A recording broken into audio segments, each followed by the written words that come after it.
Savez-vous ce qu'il y a de particulier avec le diabète? On a plusieurs, je pense, qui souffrent de diabète ici, hein? Et une chose que j'ai remarquée avec le diabète, c'est que c'est une maladie qui fait pas mal. Moi, j'ai le diabète depuis plusieurs années et ça me fait pas mal. Qu'est-ce que je devrais conclure parce que j'ai pas de souffrance physique, que le diabète n'est pas là? Nous avons connu un homme, mon épouse et moi, lorsque j'étais étudiant à Toronto. Nous participions à un petit groupe français à Sainte-Catherine, en Ontario, près des chutes Niagara Falls. Et puis, il y avait un homme qui s'appelait Marcel, et puis Marcel avait les yeux de verre, les 2 yeux de verre, puis il avait 2 jambes de bois, comme on dit, des jambes artificielles. Et tout ça avait été causé par la diabète. La diabète, c'est une maladie qui fait pas mal, mais qui fait son travail sûrement. Et c'est pour ça que on est appelé à prendre des médicaments, de l'insuline et ainsi de suite, parce que réellement, cette maladie-là, c'est une maladie silencieuse. Alors, vous pouvez me poser la question, veux-tu bien me dire pourquoi tu me parles de la diabète à matin? C'est juste pour faire un point de rapprochement avec notre sujet ce matin. Le sujet dont nous allons parler, c'est un sujet dont vous entendez pas parler souvent. C'est ce genre de sujet dont on n'aime pas parler. Puis pourtant, qui est dans la Bible, et non seulement dans la Bible, mais qui est une réalité actuelle et immédiate dont on ne sent pas nécessairement les effets. Si vous regardez la première diapo, vous vous souviendrez que nous avons commencé à réfléchir sur cette question de la moralité chrétienne et nous avons vu dans le passé que les idées des siècles passés nous ont rejoints maintenant et que tout notre comportement moral sur le plan social est le fruit de l'évolution d'une pensée qui a dérapé. Et nous regardons ce texte parce que justement, ce texte nous introduit à quelque chose de fondamental dans notre foi. Nous avons regardé la vérité et nous avons découvert que la vérité est en relation avec Dieu et que ce que Dieu a signifié, c'est la vérité.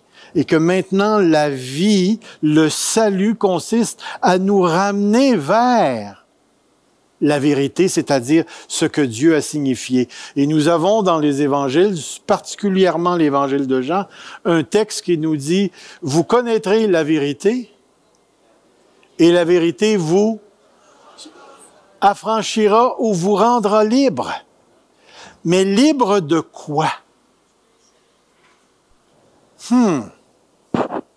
Êtes-vous libre du péché? Péchez-vous encore? C'est toute une liberté que vous avez, d'après ce que je peux voir, là. De quelle manière êtes-vous libre? Et c'est ce qu'on veut voir ce matin. On veut toucher à un sujet. Alors, on avait touché à la vérité captive. Et nous l'avons pas nécessairement dit, mais dans la structure de la lettre aux Romains, le premier chapitre a pour but de démontrer d'une manière générale que tous les non-juifs, ce qu'on appelait à l'époque les païens, ceux qui ne sont pas juifs, que tous les païens sont coupables devant Dieu. Et le chapitre 2 a pour but de démontrer que tous les juifs sont coupables devant Dieu. Et l'apôtre Paul, dans le chapitre 3, va nous présenter ce texte qui dit « Quoi donc? Sommes-nous les Juifs plus excellents que les autres? » ou Nullement, car nous avons déjà prouvé que tous, Juifs et Grecs, ça c'est nous, ça, les Grecs, les païens et les non-Juifs, sont sous l'empire du péché. Il n'existe aucun être humain ici-bas sur cette terre qui vient au monde, et comprenez bien ce que je dis, qui vient au monde en dehors du péché. Il n'y a pas un enfant, un bébé, un beau petit chou, là, qui vient au monde qui n'est pas dans le péché.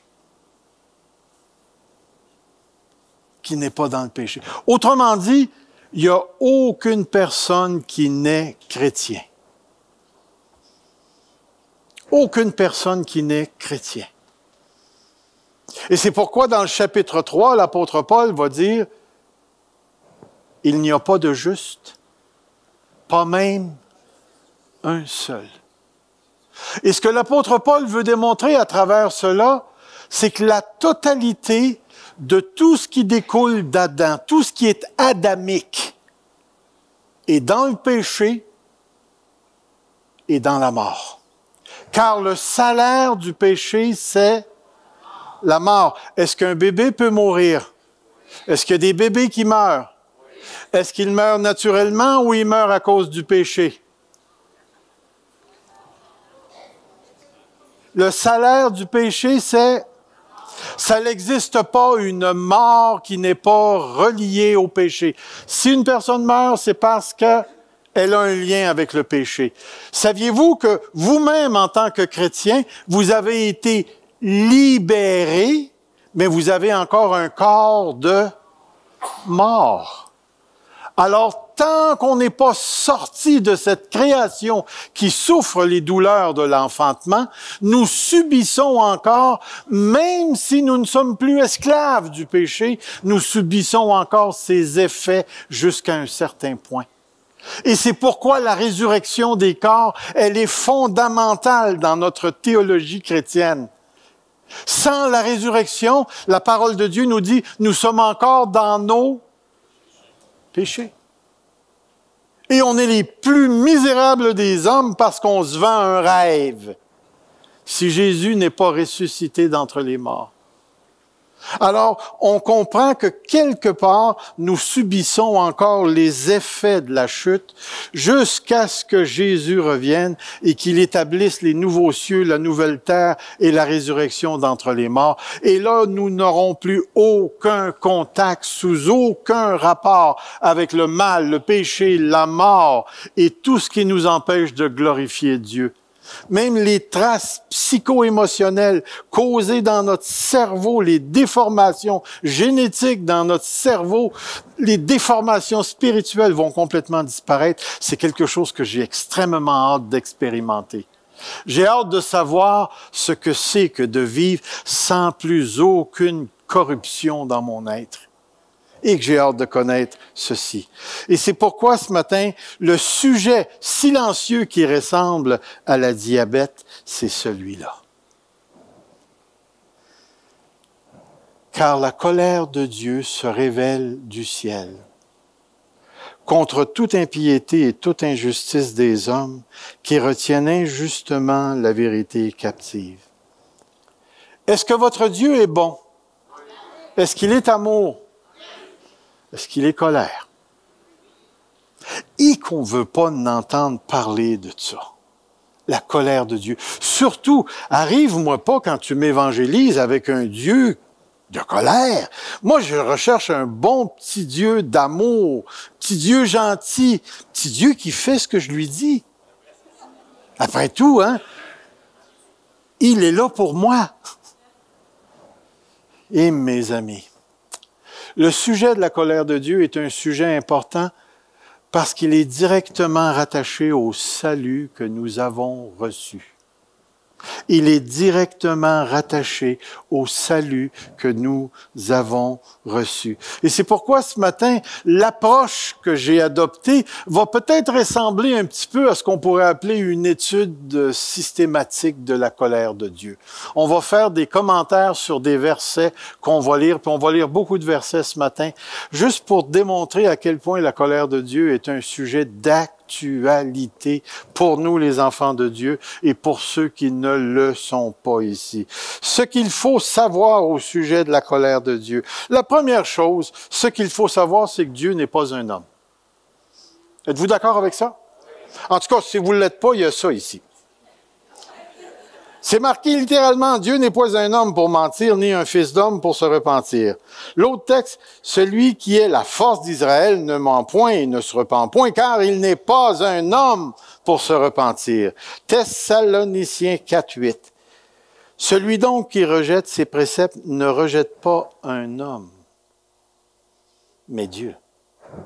Ça devient tellement important ici.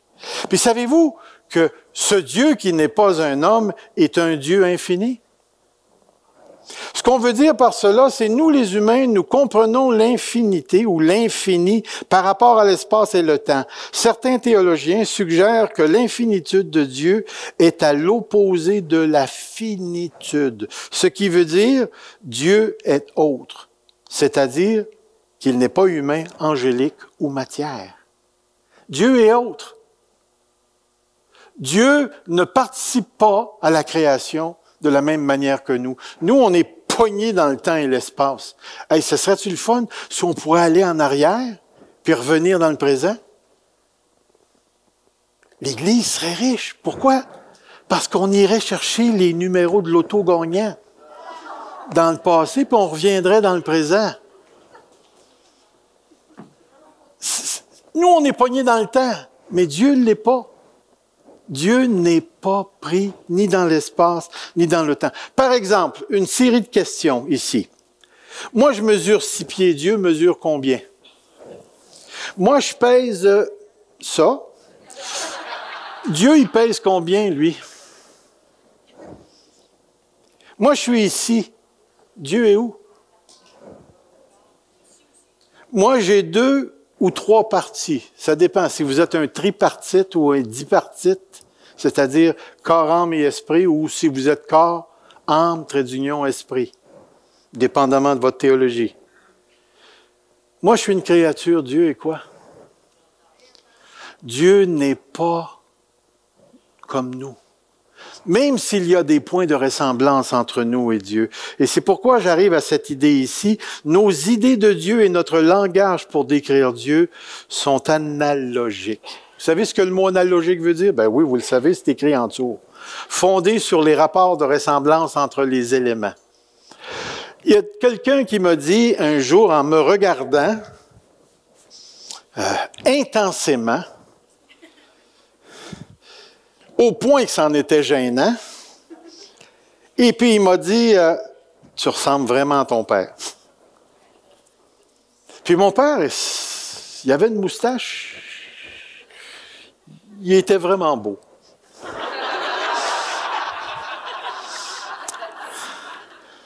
Mais je ne suis pas mon père.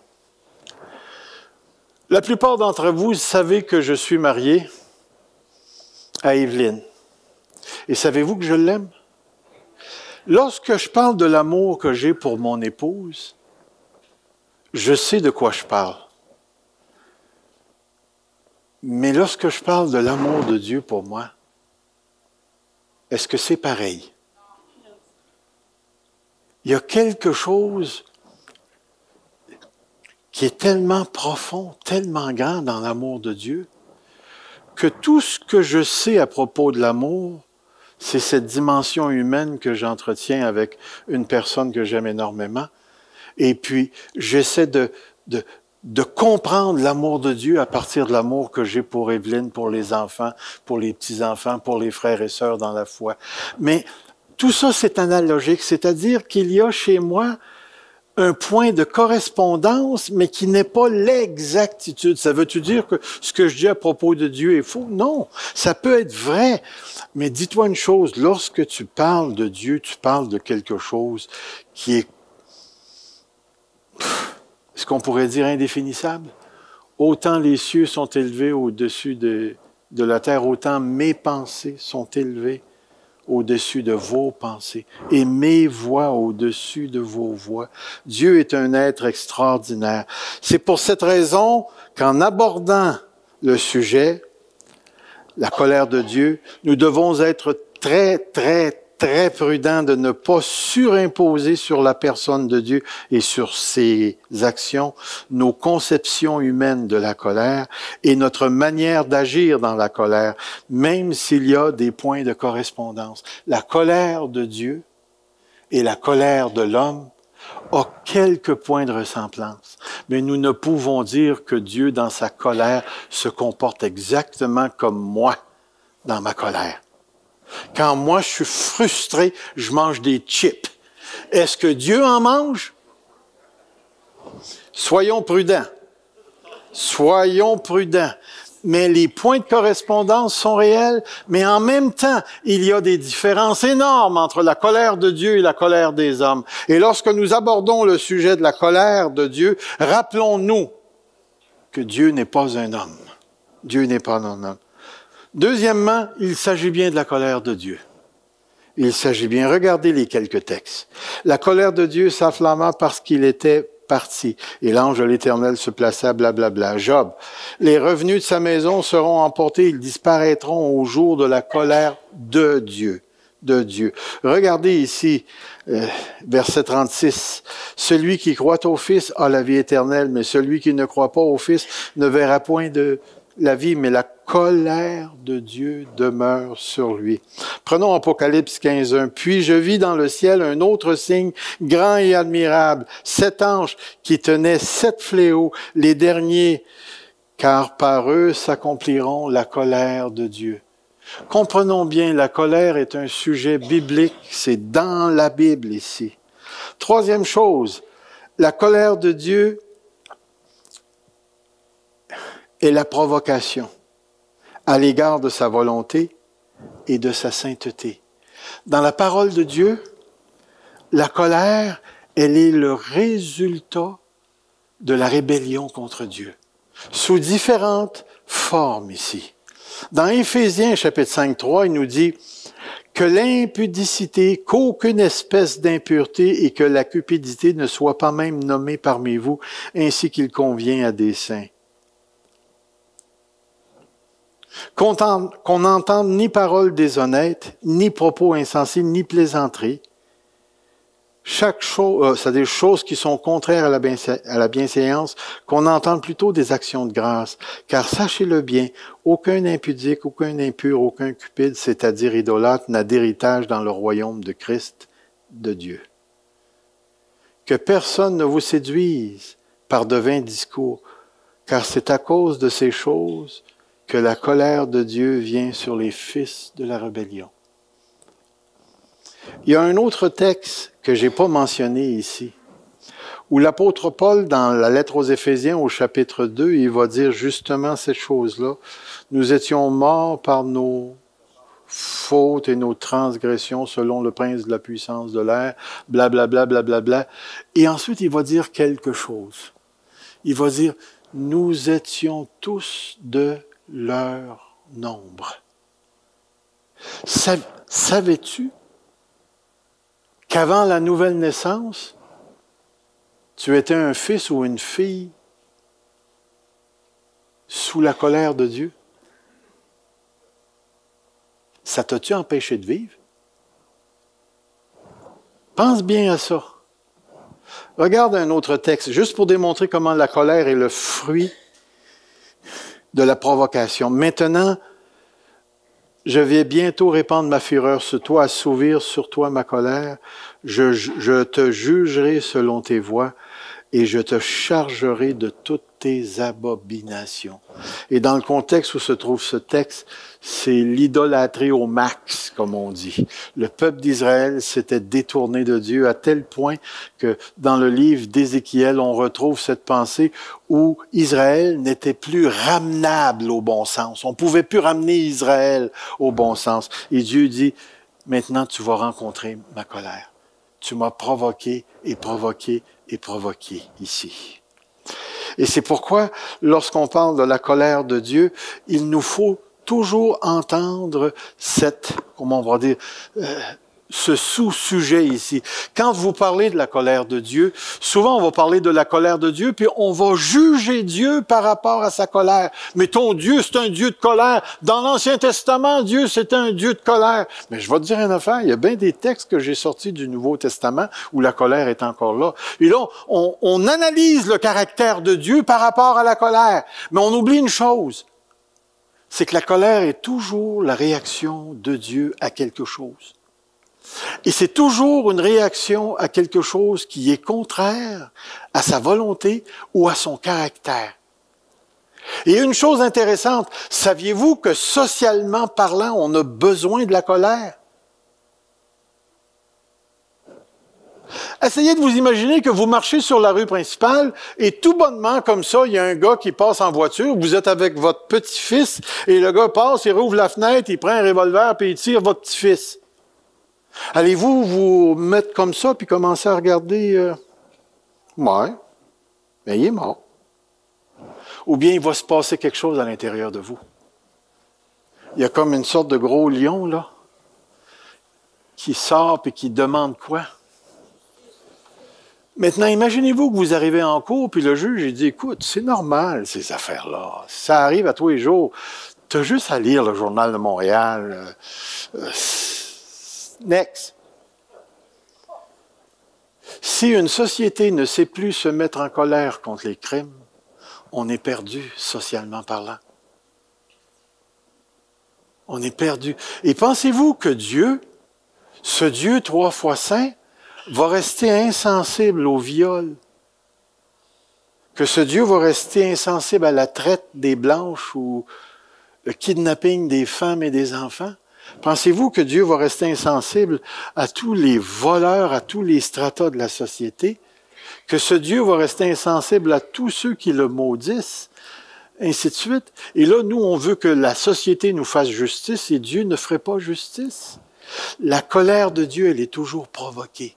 Elle est toujours. Et c'est pour ça notre texte nous dit, la colère de Dieu se révèle du ciel contre toute impiété et abomination des hommes.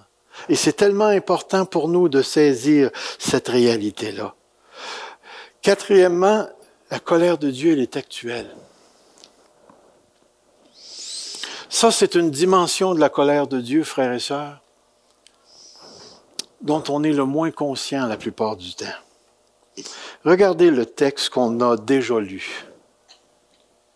Celui qui croit au Fils a la vie éternelle. Puis regardez bien le texte. Est-ce que c'est marqué a eu, aura ou a? Est-ce que tu as la vie éternelle? Tu l'as-tu tout de suite? Tu l'as-tu là? Donc, tu as la vie éternelle. Est-ce que je peux te convaincre autrement? Tu l'as. Ouh. Savez-vous pourquoi tu l'as? Parce que c'est écrit au présent. Le Verbe est au présent. Puis parce que le Verbe est au présent, il exprime la pensée de Dieu au présent. Celui qui croit au Fils a la vie éternelle, pas aura. A maintenant la vie éternelle. Si Dieu vient me chercher aujourd'hui, j'ai déjà la vie éternelle. Ça va juste se continuer dans une autre dimension.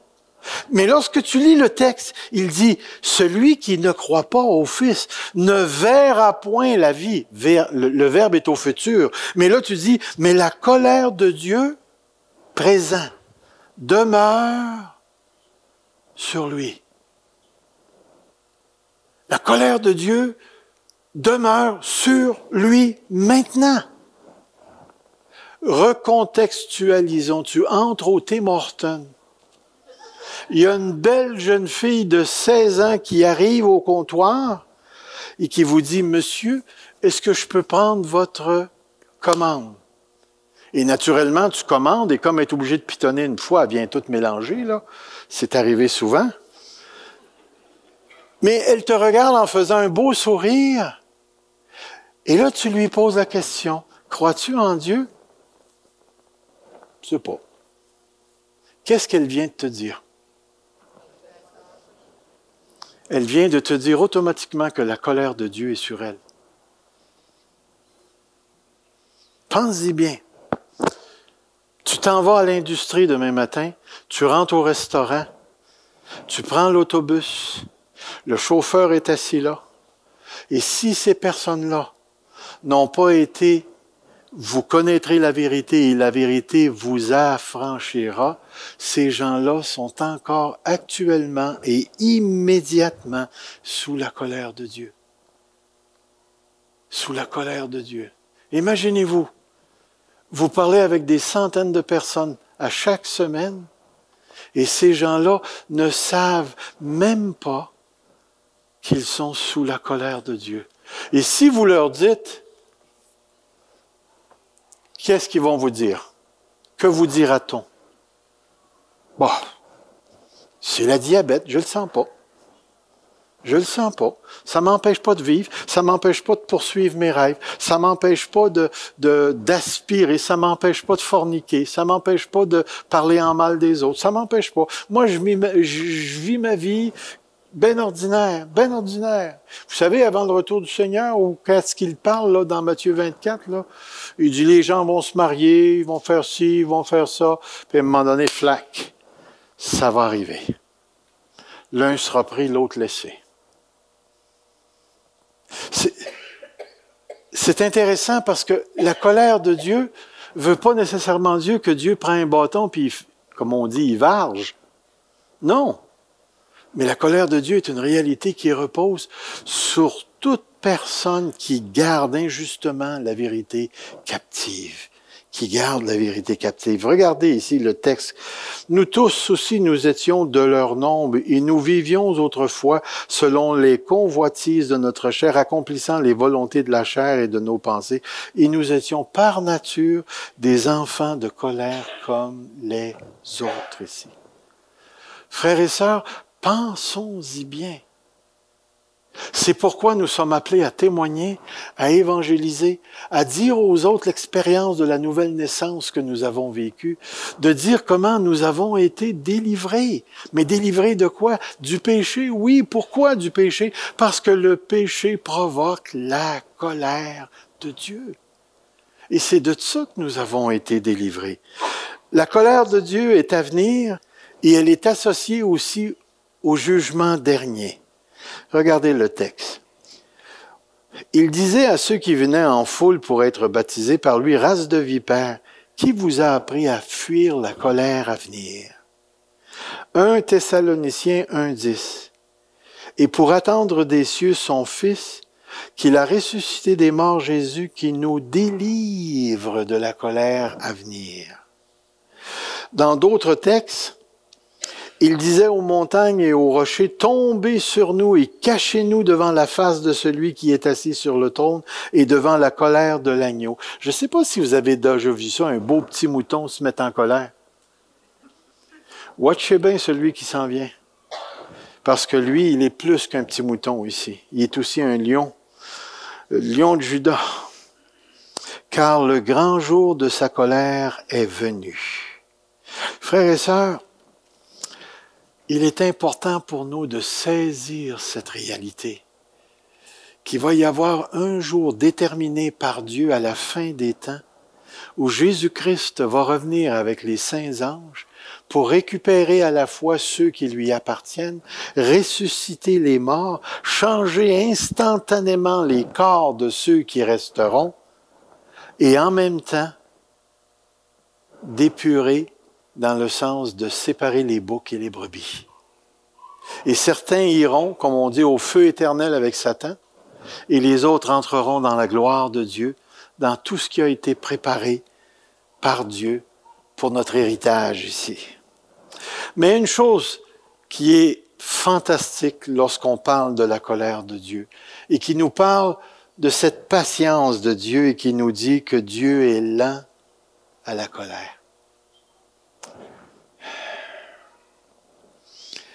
Moi, j'avais un frère, je l'ai encore d'ailleurs, qui a 14 mois de plus que moi.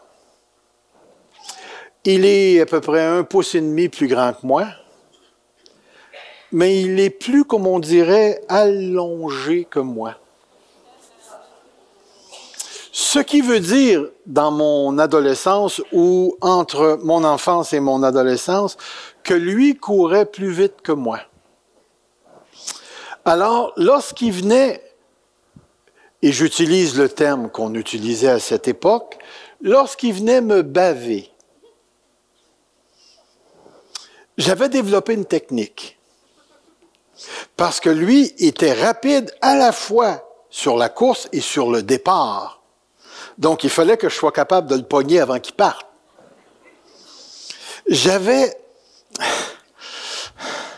J'avais développé cette idée parce que j'étais vraiment bon pour ça.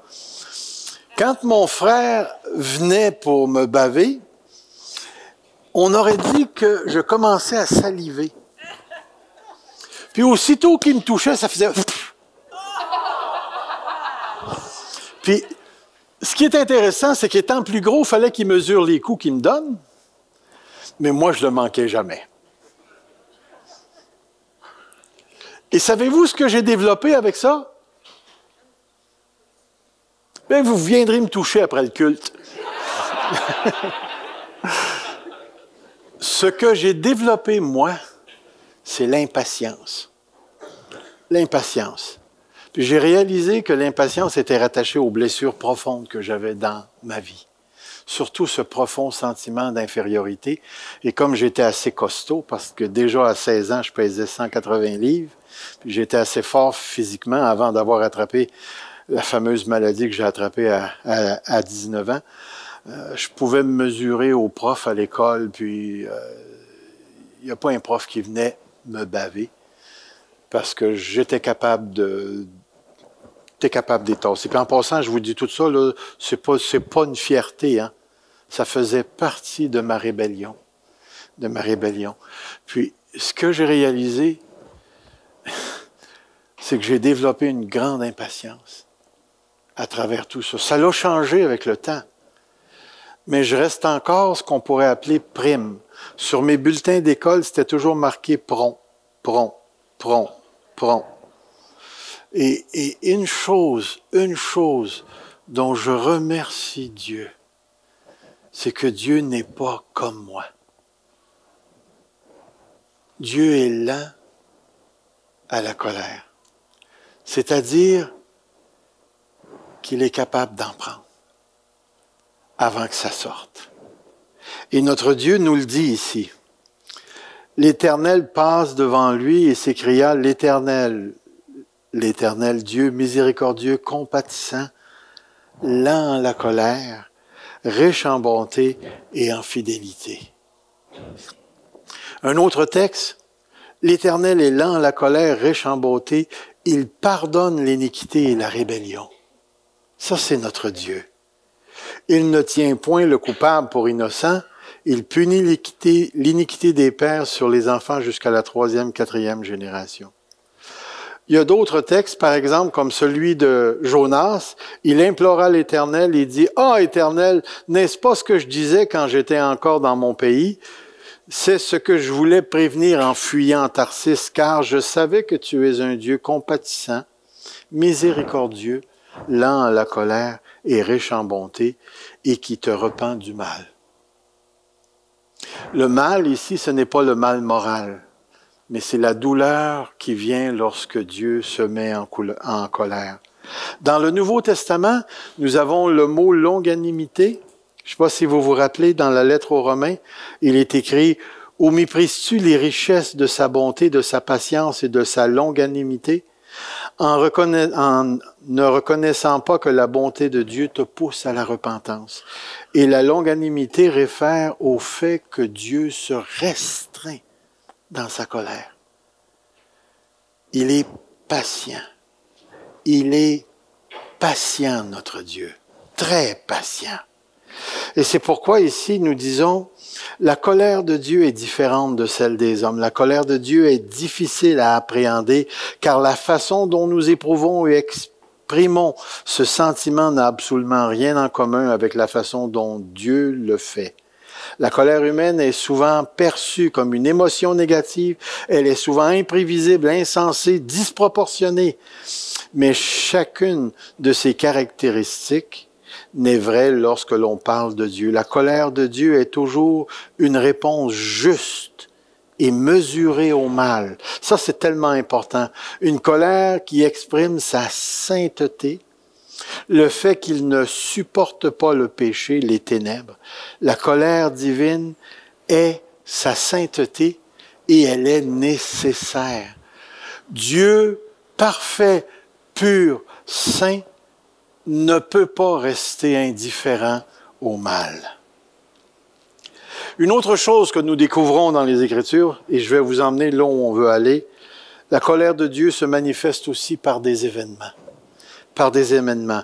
Ici, vous avez un texte très intéressant dans la lettre, c'est-à-dire dans le livre d'Isaïe, qui dit « Malheur à ceux qui prononcent des ordonnances iniques, à ceux qui transcrivent des arrêts injustes pour refuser justice aux pauvres et ravir leurs droits aux malheureux de mon peuple, pour faire des veuves leur proie et des orphelins leur butin. » Vous regardez ici que toute la condition sociale du texte est offerte comme étant la justification de la colère de Dieu. Que ferez-vous au jour du châtiment et de la ruine qui du lointain fondra sur vous? Vers qui fuirez-vous pour avoir du secours?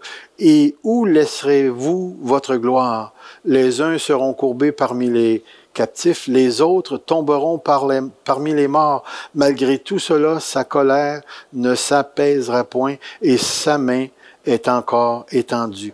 Mais ce qui est intéressant, c'est que le verset qui va suivre, le verset 5, « Malheur à l'Assyrien, verge de ma colère. » La verge dans sa main, c'est l'instrument de ma fureur. Savez-vous que Dieu peut élever un président, un premier ministre, pour punir un peuple à cause de tout le mal, la rébellion qui s'y trouve? Savez-vous qu'Israël a été utilisé par Dieu dans l'Ancien Testament lorsqu'ils sont entrés en Canaan pour justement punir des peuples? Parce que quelque part dans le livre de Deutéronome et du livre des Nombres, ils nous ont dit que les peuples avaient mis le comble à leur péché. Avaient mis le comble à leur péché et que la terre les vomissait.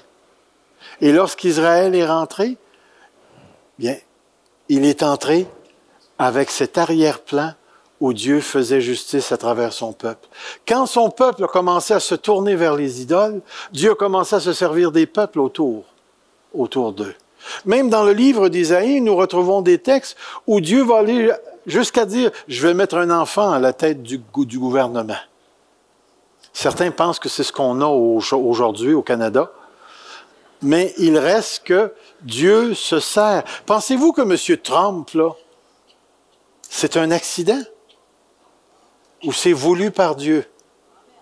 Comprenez bien, c'est pas parce qu'une chose est voulue par Dieu que Dieu accepte tout ce que cette chose-là fait. Parce que dans le texte d'Isaïe, Dieu va punir l'Assyrien parce que l'Assyrien va beaucoup plus loin que ce que Dieu lui a demandé ici. Dans le livre des rois, nous avons quelque chose de semblable.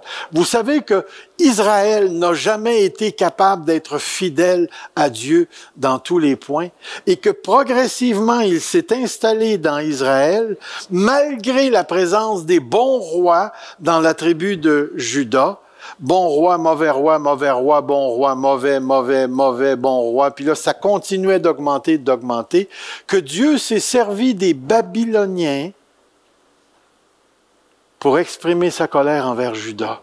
Et ici, il est dit quelque chose de très intéressant. Cela arriva à cause de la colère de l'Éternel contre Jérusalem et contre Juda, qu'il voulait rejeter devant sa face.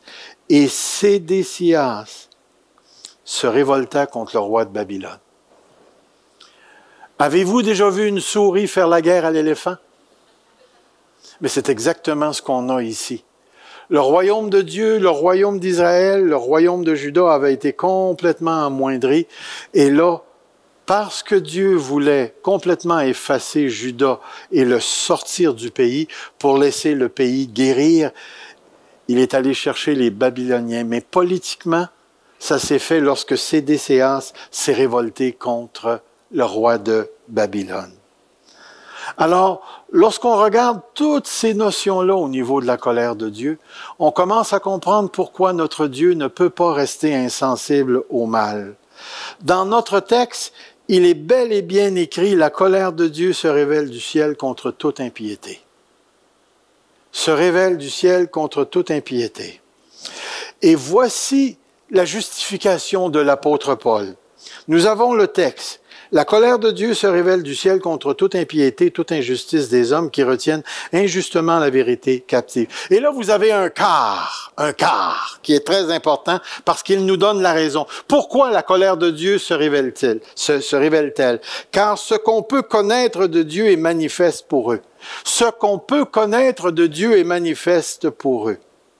Dieu le leur ayant fait connaître. En effet, les perfections invisibles de Dieu, sa puissance éternelle, sa divinité, se voient comme à l'œil nu depuis la création du monde quand on les considère dans ses œuvres. Pourquoi est-ce que la colère de Dieu se manifeste-t-elle? Eh bien, voilà la raison. Dieu s'est fait connaître. Dieu s'est fait connaître. Il s'est fait connaître par sa création.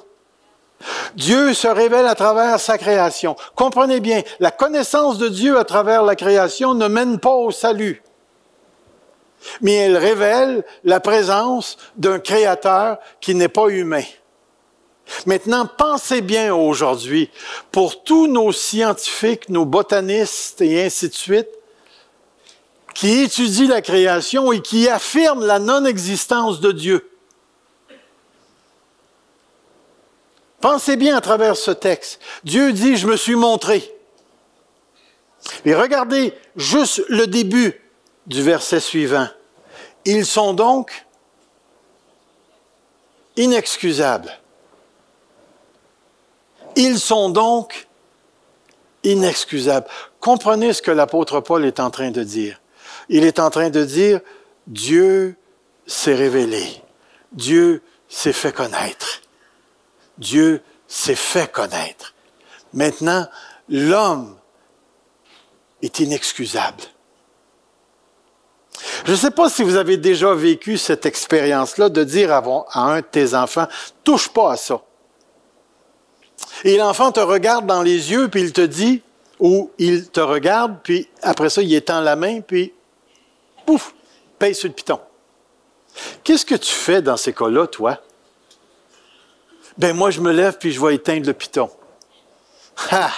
T'as-tu réglé le problème? Je vais te dire. Ils sont donc inexcusables. Et là, vous avez un autre quart. Puis regardez ce qu'il dit. Car ayant connu Dieu, ils ne l'ont point glorifié comme Dieu, ils ne lui ont point rendu grâce, mais ils se sont égarés dans leurs pensées, leur cœur sans intelligence a été plongé dans les ténèbres. Se vantant d'être sages, ils sont devenus fous. Ils ont changé la gloire de Dieu incorruptible en image représentant l'homme corruptible, des oiseaux, des quadrupèdes et des reptiles. Imaginez-vous, ils ont connu Dieu et ils ne lui ont pas rendu grâce. Permettez-moi de vous poser une question que j'ai posée aux frères et aux sœurs de jeudi soir ou jeudi matin, je ne me rappelle pas là. Sommes-nous obligés, nous les humains, de croire en Dieu? Vous répondriez quoi? Sommes-nous obligés de croire en Dieu?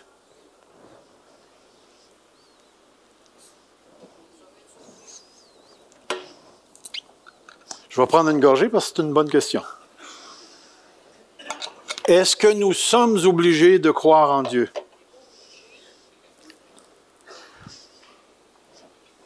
Comprenez bien, si les humains ne sont pas obligés de croire en Dieu, Dieu ne peut pas se mettre en colère contre eux. Parce que c'est une option. Tu es libre de choisir s'il faut que tu crois en Dieu ou il ne faut pas. Moi, je choisis de ne pas y croire. Qu'est-ce que la parole de Dieu dit? Dieu s'est montré. Maintenant, ils sont inexcusables. S'ils sont inexcusables, c'est parce que quelque part, il y a une obligation qui découle du fait que Dieu s'est montré. Et si Dieu s'est montré, l'obligation de croire, de lui rendre gloire, de l'adorer, est la réponse appropriée à la révélation de Dieu. Donc, on est obligé de croire en Dieu. Si tu ne crois pas en Dieu, qu'est-ce que la Bible dit? Celui qui ne croit pas ne verra pas la vie, mais la colère de Dieu demeure sur lui. Mais celui qui croit a la vie éternelle. Alors, tous les êtres humains sont obligés de croire en Dieu. Est-ce que ça veut dire qu'ils le font? Non. Mais est-ce que l'obligation morale, l'obligation surnaturelle et spirituelle de croire en Dieu est obligatoire pour tous les êtres humains? La réponse, c'est oui. C'est oui. Regardez bien ici. Ils ne sont pas souciés d'avoir la connaissance de Dieu. Dans leur raisonnement tout croche, ils se sont détournés, puis ils se sont mis à genoux devant du bois, puis des serpents, puis on a une gang qui se lève le matin quelque part en Californie, qui regarde le soleil, puis qui dit « Ah! » Tous ces gens-là ont une connaissance du transcendant. Et là, il va dire, c'est pourquoi Dieu les a livrés à des passions infâmes, car leurs femmes ont changé l'usage naturel en celui qui est contre nature, et de même les hommes abandonnent l'usage naturel de la femme et se sont enflammés dans leurs désirs les uns pour les autres, commettant homme avec homme des choses infâmes, recevant en eux-mêmes le salaire que méritait leur égarement. Recevant en eux-mêmes, recevant de qui? Recevant ce que méritait leur égarement. Après ça, il y a un autre, c'est pourquoi. C'est pourquoi Dieu les a livrés à des passions infâmes, car leurs femmes ont changé. Ensuite, il va dire, et je vous donne celui-là, comme ils ne se sont pas souciés de connaître Dieu, Dieu les a livrés à un sens, c'est-à-dire l'intelligence réprouvée, disqualifiée, pour commettre toute chose indigne. Regardez les textes. C'est pourquoi Dieu les a livrés à l'impureté. C'est pourquoi Dieu les a livrés à des passions infâmes. Comme ils ne se sont pas souciés de connaître Dieu, Dieu les a livrés à leur intelligence ou leur sens réprouvé pour commettre toutes sortes de choses. Et nous avons ceci. La colère de Dieu égale Dieu les a livrés. Manifestation de la colère, Dieu les a livrés à l'impureté. Toutes sortes d'impuretés et sous-entendu sexuelles qui se manifestent de toutes sortes de façons. Deuxièmement, Dieu les a livrés à des passions que lui considère infâmes, qui est le lesbianisme et l'homosexualité. Mais ensuite, il les a livrés à un entendement réprouvé. Réprouvé. Mais, et c'est là que pour nous, ça devient important. C'est là que pour nous, ça devient important. Mais la colère de Dieu n'est jamais appliquée à ceux et celles qui sont nés de nouveau. Il n'y a aucun enfant de Dieu qui est sous la colère de Dieu. Actuellement et dans le futur. Regardez les textes. Car on raconte à notre sujet quel accès nous avons eu auprès de vous et comment vous vous êtes convertis à Dieu en abandonnant les idoles pour servir le Dieu vivant et vrai et pour attendre des cieux son Fils qu'il a ressuscité d'entre les morts, Jésus, qui nous délivre de la colère à venir. C'est fait. Romains 5, 8, mais Dieu prouve son amour envers nous en ce que lorsque nous étions encore des pécheurs, Christ est mort pour nous. Et à plus forte raison, donc, étant maintenant que nous sommes justifiés par son sang, serons-nous sauvés de la colère à venir. Et la colère à venir, elle est rattachée au jugement de Dieu. Au jugement de Dieu. J'inviterai les musiciens à monter, s'il vous plaît. Saviez-vous que maintenant, parce que tu es un enfant de Dieu, Dieu va te traiter comme son enfant? Savez-vous qu'un enfant a besoin d'être redirigé? Des fois, il faut le pogner, puis le tasser, puis dire, c'est par là que tu t'en vas. Mais savez-vous que celui qui le pogne, c'est le Père? C'est le Père. Dieu nous châtie pour notre bien. Puis le châtiment de Dieu produit la paix, la tranquillité. Il nous redresse parce que nous sommes ses enfants. Mais jamais plus Dieu se mettra en colère contre nous. La colère, c'est l'envers de sa sainteté. C'est la réaction de sa sainteté par rapport au péché et au mal. Et c'est pourquoi on arrive, la colère de Dieu est l'exigence de sa sainteté et de sa justice. La colère de Dieu est provoquée par le mal sous toutes ses formes. La colère de Dieu est à la fois présente et future, et la colère de Dieu n'est pas le lot des enfants de Dieu. Savez-vous pourquoi on doit parler de l'Évangile? Exactement, pour que la colère de Dieu soit enlevée de sur leurs épaules. Quand Jésus est mort à la croix,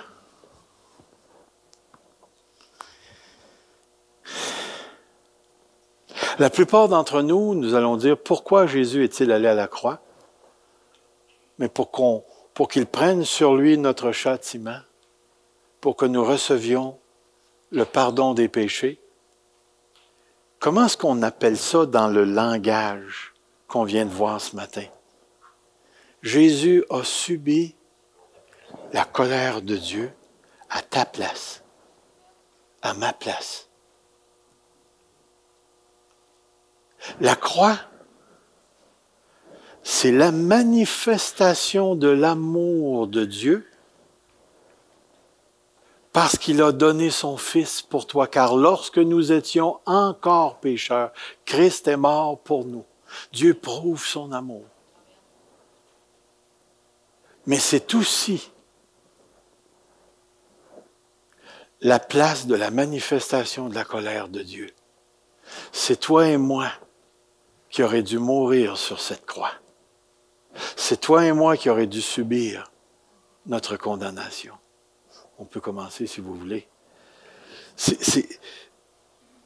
Réfléchissons. Réfléchissons. Je ne sais pas s'il y a quelqu'un ici ce matin qui n'a jamais entendu parler de la colère de Dieu.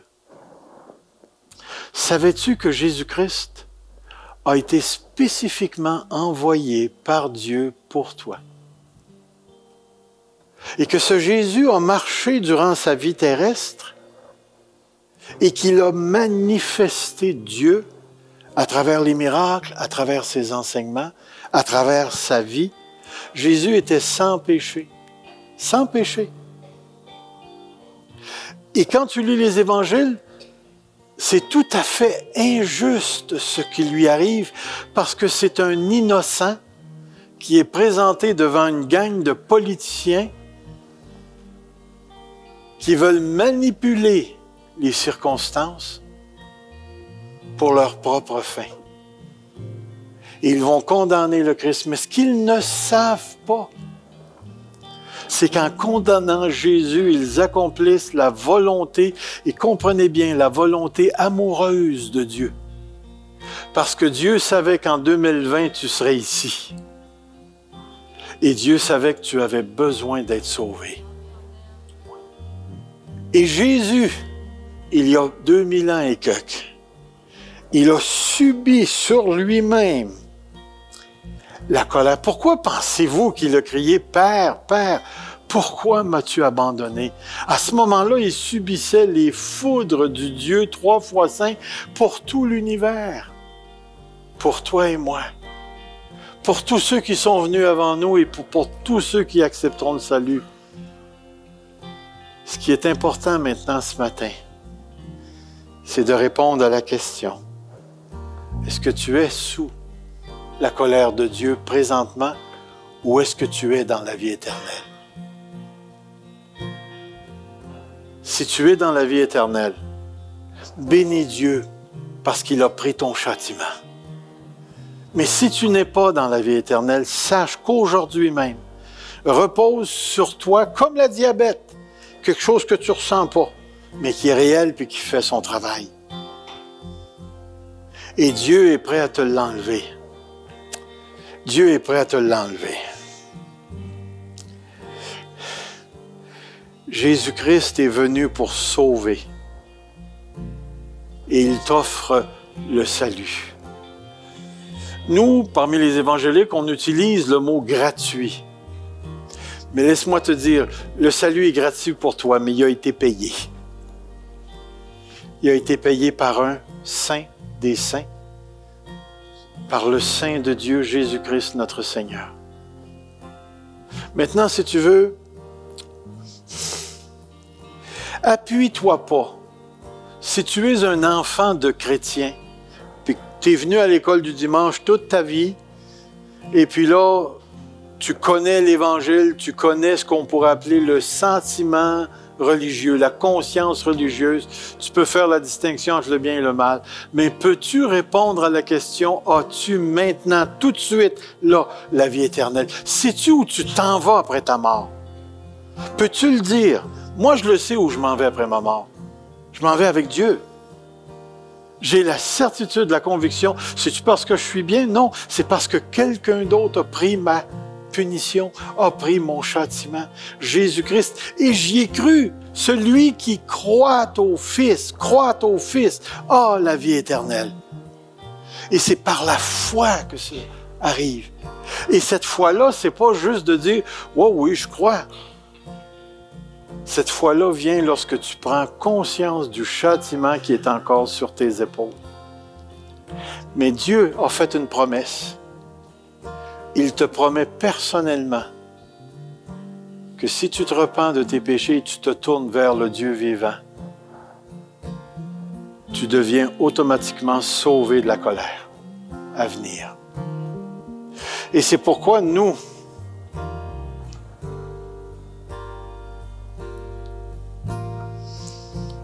les enfants de Dieu,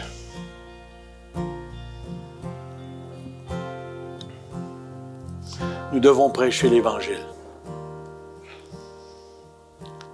Comprenons, c'est le seul moyen de sauver la petite fille au Tim Hortons. C'est le seul moyen de sauver le gars qui travaille avec moi aux côtés à l'industrie, à la shop. C'est le seul moyen que j'ai pour sauver mon frère, ma sœur, ma mère, mon père. C'est le seul moyen que j'ai pour mes enfants. C'est le seul moyen que j'ai pour la caissière à l'épicerie qui me sert à toutes les fois que je vais au IGA. C'est le seul moyen. La prédication de la bonne nouvelle que Jésus-Christ a pris sur lui, la colère de Dieu pour que j'en sois délivré. Es-tu délivré? Courbons-nous un instant. Si tu veux recevoir Jésus-Christ comme ton sauveur personnel et tu veux être complètement lavé du péché et délivré de la colère à venir,